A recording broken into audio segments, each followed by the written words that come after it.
G'day guys, and welcome back to another episode of the Weekly Mixup. Thank you for joining us for the first episode of 2022, and today we are making the non-alcoholic version of the Bee's Knees cocktail. So, with no more to do, let's get stuck into it. First step, so fill up your mixing glass about halfway with some ice.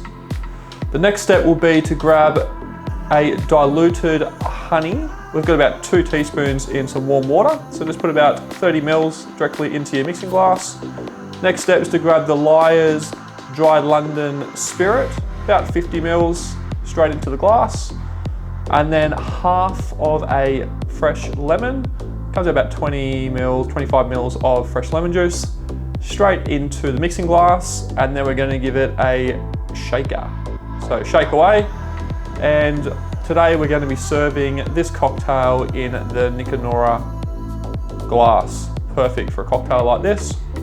Serve away, and then we will garnish with a lemon twist. There you go.